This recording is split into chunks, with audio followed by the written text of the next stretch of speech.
There was only one way out. Avery Bancroft bribed Chase Covington due to the coercion of Midland State Police Officer Mickey Keenan. You will hear that it was because of Officer Keenan that we are here today, as she left Ms. Bancroft only one option. It all began in October of 2014, when the Midlands Gambling Commission announced that they would be issuing a license for a new casino.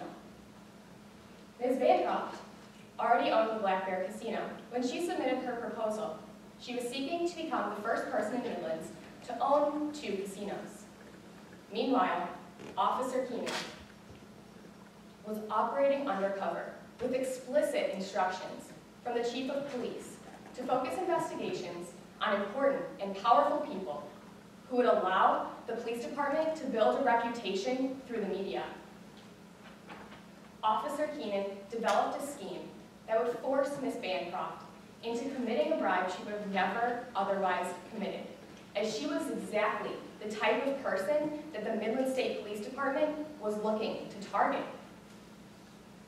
An opportunity to arrest Ms. Bancroft would be one that would alter the career of Mickey Keenan, and so she created that opportunity. Now, the prosecution has a burden of proof in this case. This means that they must prove to you beyond a reasonable doubt that Ms. Bancroft was not induced to commit this crime, but was predisposed to it. This means that they must prove to you Ms. Bancroft absolutely committed this crime of her own volition, and it would have occurred even in the absence of Mickey Keenan's coercion and threats. Now, we, as a defense, do not normally have a burden of proof. However, we have accepted a burden of our own in this case because of the egregious conduct of Officer Keenan.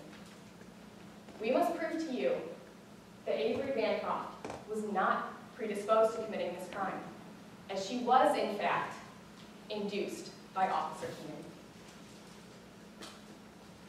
Now, we must prove to you our case by a preponderance of the evidence.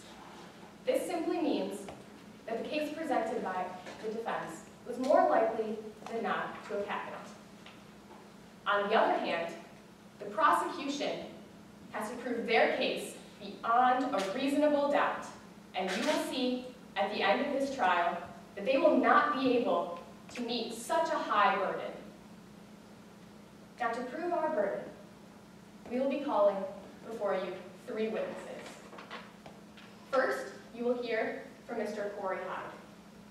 He will explain to you what it was like to work with Ms. Bancroft on a day-to-day basis, as he was her personal assistant. He will explain to you that he was pressed into compliance with Officer Keenan's investigation. He will explain that Ms. Bancroft and himself were both lied to, manipulated, and threatened by Officer Keenan.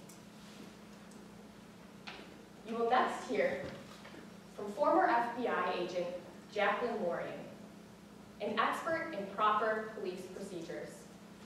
Her investigation reveals several discrepancies in the Midland State Police Department's interrogation and undercover work.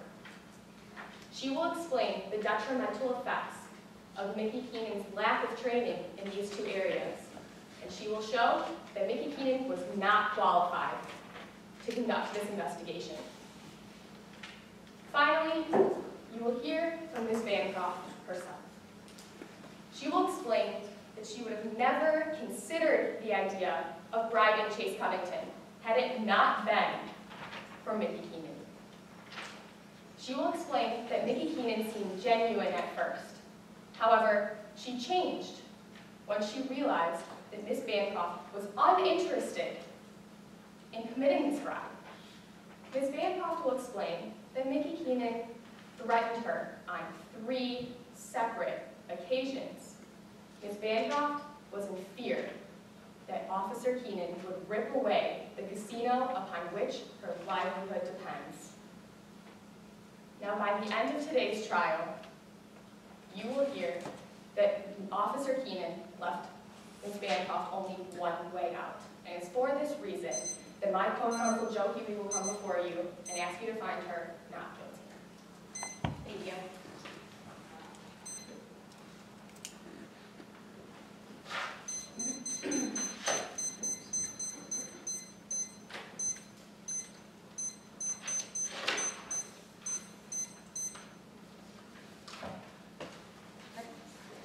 All right, prosecution, do you have a witness? Yes, we'd like to begin with Deb Nelsester.